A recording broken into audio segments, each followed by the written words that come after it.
Olá, eu sou Giovanni de Souza e este é o segundo trimestre de 2022 da classe de juvenis das lições bíblicas da CPAD, uma viagem pelo Novo Testamento. Lição número 4, cronologia do Novo Testamento. O que é cronologia? É a ordem em qual está o Novo Testamento. 6 dias depois, tomou Jesus consigo a Pedro e a Tiago e a João, seu irmão, e os conduziu em particular a um alto monte. Mateus capítulo 17, versículo 1. Os primeiros cristãos e as sagradas escrituras. Dentre os muitos exemplos está o profeta Jonas e a rainha de Sabá, que foram mencionados pelo próprio Jesus.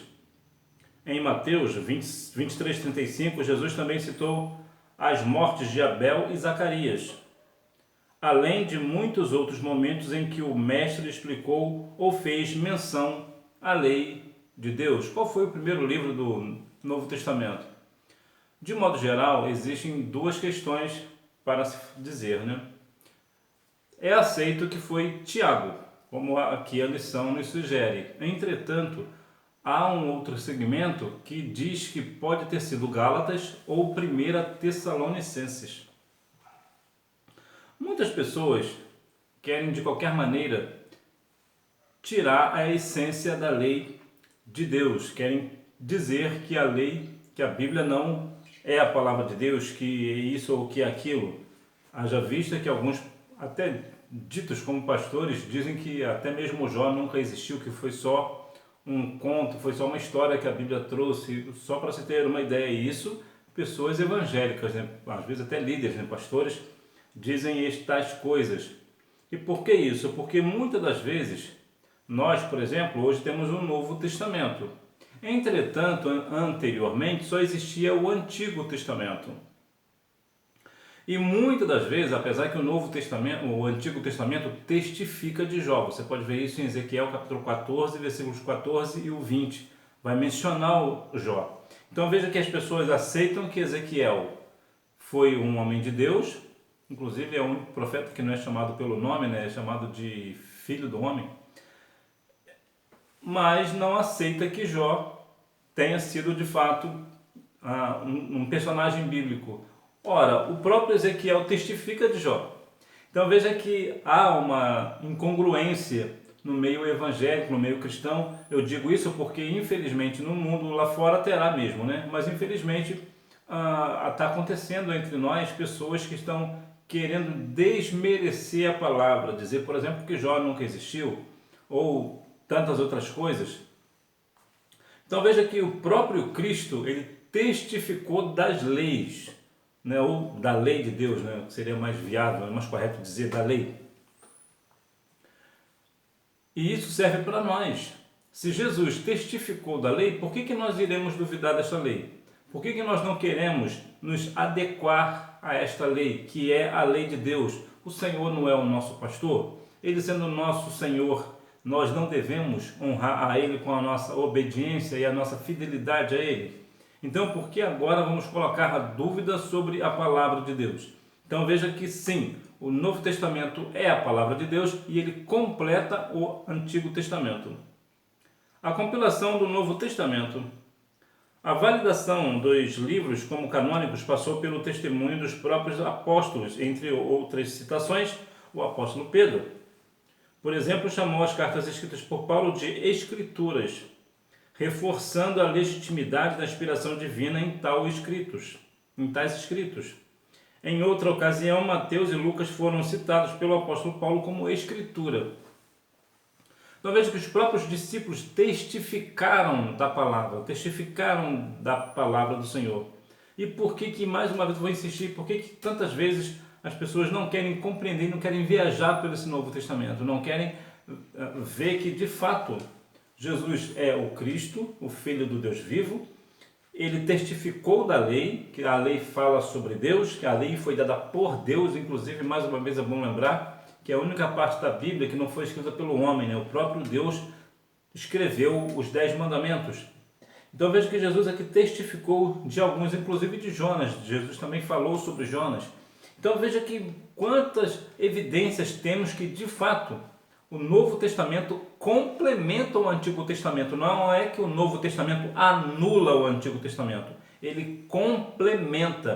Da mesma forma que nós temos o Novo Testamento como a palavra do Senhor, o Antigo Testamento continua sendo também a palavra do Senhor. Até porque algumas pessoas dizem que o Antigo Testamento não vale mais porque tem um Novo Testamento. É incongruente também, porque a Bíblia vai falar, ou a Bíblia diz, né, seria mais correto, a Bíblia diz, Salmos 23:1, que o Senhor é meu pastor, nada me faltará. Então vamos arrancar isso também da palavra. A Bíblia diz no livro de Gênesis, capítulo 1, versículo 1, que no princípio criou Deus os céus e a terra. Então Deus agora não criou os céus e a terra, porque está no Antigo Testamento. Salmos 46 diz que o Senhor é nosso refúgio, fortaleza, socorro bem presente na hora da angústia. Então também temos que tirar isso da palavra. Então veja que o Antigo Testamento continua sendo a palavra de Deus. Verdade é que em alguns textos específicos foi dado para um determinado povo, uma determinada situação, mas ela continua sendo a palavra do Senhor. A ordem que os livros foram escritos. Sob esta organização temporal, o Evangelho de Marcos foi o primeiro escrito antes mesmo de Mateus, Lucas e João. A Epístola de Paulo aos Romanos, a primeira na ordem que encontramos em nossas Bíblias, foi na verdade o 8º livro. Então veja que cada ordem aqui vem numa ordem distinta. Tem algumas situações, como eu já falei, que há uma questão, né, uma situação de que as pessoas acreditam que foi 1 Tessalonicenses ou aos Gálatas, foi o primeiro livro. Agora, há uma coisa muito importante para nós sabermos, é a ordem, com a importância da ordem cronológica. Isso porque, como a Bíblia não está em ordem cronológica, ela não está no segmento, na ordem que foi escrito. Um livro que foi escrito antes pode estar depois de um acontecimento, por exemplo. Então, por que ter isso em mente? Ter isso em mente. Pode lembrar aqui de uma situação, o livro de Judas. O livro de Judas vai dizer diz. O livro de Judas diz que o arcanjo Miguel contendeu com o diabo acerca do corpo de Moisés. Ora, quem era Moisés? Não foi o legislador de Israel? Não está lá no Antigo Testamento? O que ele está fazendo em Judas, que é no Novo Testamento? Veja que há aqui uma questão de ordem. Então veja que independente da ordem, aliás, aqui é a ordem dos acontecimentos, né? Porque Judas certamente foi escrito depois, né, do nascimento de Cristo, mas veja que ele está narrando um acontecimento do Antigo Testamento. Então nós precisamos ter em mente, quando nós vamos ler a palavra, que as coisas não estão em ordem cronológica. Então você pode ler um livro, por exemplo, e depois, mas esse livro que vem primeiro fala de uma coisa que vem depois, ou vice-versa. Por quê? Justamente por isso, porque não está na ordem cronológica. A cronologia dos fatos. Como podemos constatar, assim como no Antigo Testamento, os livros do Novo Testamento foram organizados com um propósito de facilitar o entendimento e não arrumados pela ordem cronológica em que foram escritos. O que isso quer dizer para nós? Imagina, por exemplo, que você é um bom leitor, você gosta muito de ler, e você pega um livro para ler. Aí um capítulo fala sobre uma determinada coisa, depois alguma coisa vai lá na frente. Quando tu está lá no 3º capítulo, volta para a sequência que foi no primeiro, aí você já fica perdido na leitura e até perde o prazer da leitura e deixa o livro para lá, não é? A Bíblia, ela está arrumada em ordem não cronológica, mas em ordem de assunto. Então, quando você começa a ler, por exemplo, o Pentateuco, é o livro da lei. Então, você só vai ler a lei. Imagina que você começa a ler Gênesis, e depois de Gênesis você lê Salmos, depois você lê Provérbios, depois vai para Êxodo, vai ficar perdido. Por quê? Porque não está na ordem. O livro de Jó, por exemplo, é um livro tido como livro poético, por exemplo. E o Pentateuco, né, os 5 primeiros livros da Bíblia, é o livro de lei. Então veja que ele está arrumado, a Bíblia está em ordem de leitura, em ordem de assunto e não em ordem cronológica. É muito bom você ter isso em mente quando você for estudar a palavra, ler a palavra, para que você não venha assim ficar perdido, né? Que às vezes você vai pensar, mas por que isso está aqui e não está lá? É por essa razão. Para concluir, Como temos frisado ao longo de nosso estudo, a sabedoria do alto atrai tesouros aqui e no porvir. Esteja certo de que o conhecimento e a prática da palavra de Deus o abrirão portas que nenhuma outra ciência ou bem material será capaz de proporcionar. Então dedique-se a estudar as Sagradas Escrituras. Permita que ele o ensine, oriente, corrija e guie todos os seus passos na justiça divina e assim por onde quer que você andar, será bem sucedido. Muitas pessoas, cristãos que eu digo, têm se perdido na caminhada porque não têm a palavra como regra de fé e prática. Não têm o hábito da leitura da palavra. E é necessário que nós venhamos ter a leitura da palavra, meditar na palavra. Até porque, por uma questão bem prática, eu vou te dar um exemplo aqui bem prático. Imagina, por exemplo, que você quer ser um matemático. Então, o que você vai estudar? Exatamente, você vai estudar matemática. Se você quiser ser um bom professor ou um profissional, por exemplo, na área da ciência, por exemplo, você vai estudar ciência. Se você quiser ser um médico, você vai estudar o quê? Vai estudar medicina. Isso é óbvio. Então, para ser um cristão, o que você tem que fazer? Exatamente, ler a palavra. A gente precisa estudar. Olha que a medicina, por exemplo, tem vários e vários livros. Nós só precisamos de um, só temos a Bíblia.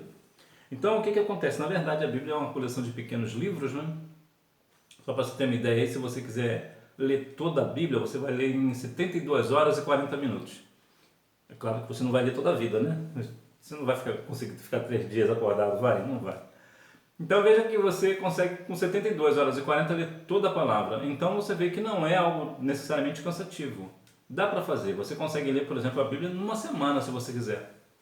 Ou num mês. Não precisa de um ano para você ler a Bíblia toda. Você não precisa. Você é leitor, você sabe que não precisa. Você tem tempo, né? Você tendo tempo, melhor dizendo, você tendo tempo, você consegue. Você não precisa ficar vendo isso ou aquilo, como estudar a Bíblia, como estudar a Bíblia toda, como fazer a leitura da Bíblia. Isso é fácil, ler. A única forma de ler a Bíblia é lendo. Então, pega a sua Bíblia e vai ler a palavra, vai meditar na palavra. É interessante que nós queremos nos formar em situações, em cursos, fazemos cursos, lemos livros, apostilas, mas quando nós falamos sobre praticar a palavra, ler a palavra, aí é cansativo. Aí dá sono, aí dá fadiga, né? Aí eu tenho algo para fazer e não dá para ler agora. Nós damos desculpas para não meditar na lei do Senhor. E é por isso que muitas das vezes nós pecamos. Por quê? Porque quando nós não guardamos a palavra do Senhor no nosso coração, nós pecamos contra Ele. Por quê? Porque nós não temos a palavra como regra de fé e prática. Então nós precisamos, independente da cronologia do Novo Testamento, nós precisamos estudar a palavra, o Novo Testamento, o Antigo Testamento, ler toda a Bíblia, meditar na palavra, até porque tem algumas pessoas até que dizem, para que eu vou ler a Bíblia toda, se eu não vou conseguir guardá-la toda? Não, você não vai conseguir guardá-la toda, é verdade. Mas não é por isso que você não vai ler. Outras religiões, por exemplo, leem todo o livro deles. Por exemplo, o povo muçulmano leu o Alcorão. E eles leem novos, né? Na adolescência, tu vai pegar jovem lá no muçulmano que já leu todo o Alcorão. Então nós estamos muito aquém neste negócio, né? Nós falamos muito da palavra, meditamos muito, queremos meditar na palavra, mas não conseguimos meditar na palavra porque nós não lemos a palavra. Infelizmente hoje nós lemos muito a respeito da palavra, mas nós não lemos a palavra. Nós não devemos ficar lendo livros que falam da palavra. É claro que se você puder fazer é melhor. Mas o que eu quero dizer é que nós não devemos ficar lendo livros que falam da palavra e não ler a palavra. Nós precisamos ler a palavra, meditar na palavra. E se porventura nós tivermos alguma dúvida, aí sim nós procuramos um auxílio em outro livro. Mas a nossa única regra de fé e prática é a palavra. Nós precisamos estudar a palavra, ler a palavra, praticar a palavra, aplicar a palavra.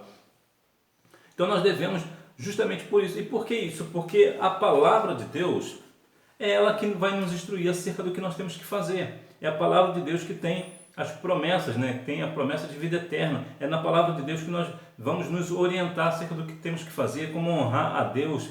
Então, é na palavra de Deus que nós crescemos a nossa vida espiritual. Então, nós devemos a cada dia mais continuar meditando na palavra, lendo a palavra independente da cronologia. Se você quiser, há algumas Bíblias, por exemplo, que traz a Bíblia na ordem cronológica. Se você quiser também usar esta Bíblia para ler toda a palavra, também o faça. Importante que você leia toda a Bíblia, sempre quando possível, faz toda uma leitura da palavra, que isso vai edificar a sua vida e você vai crescer espiritualmente. Até porque a palavra ela tira uma questão duas questões que a Bíblia acaba com um problema, que é o problema da heresia e do fogo estranho.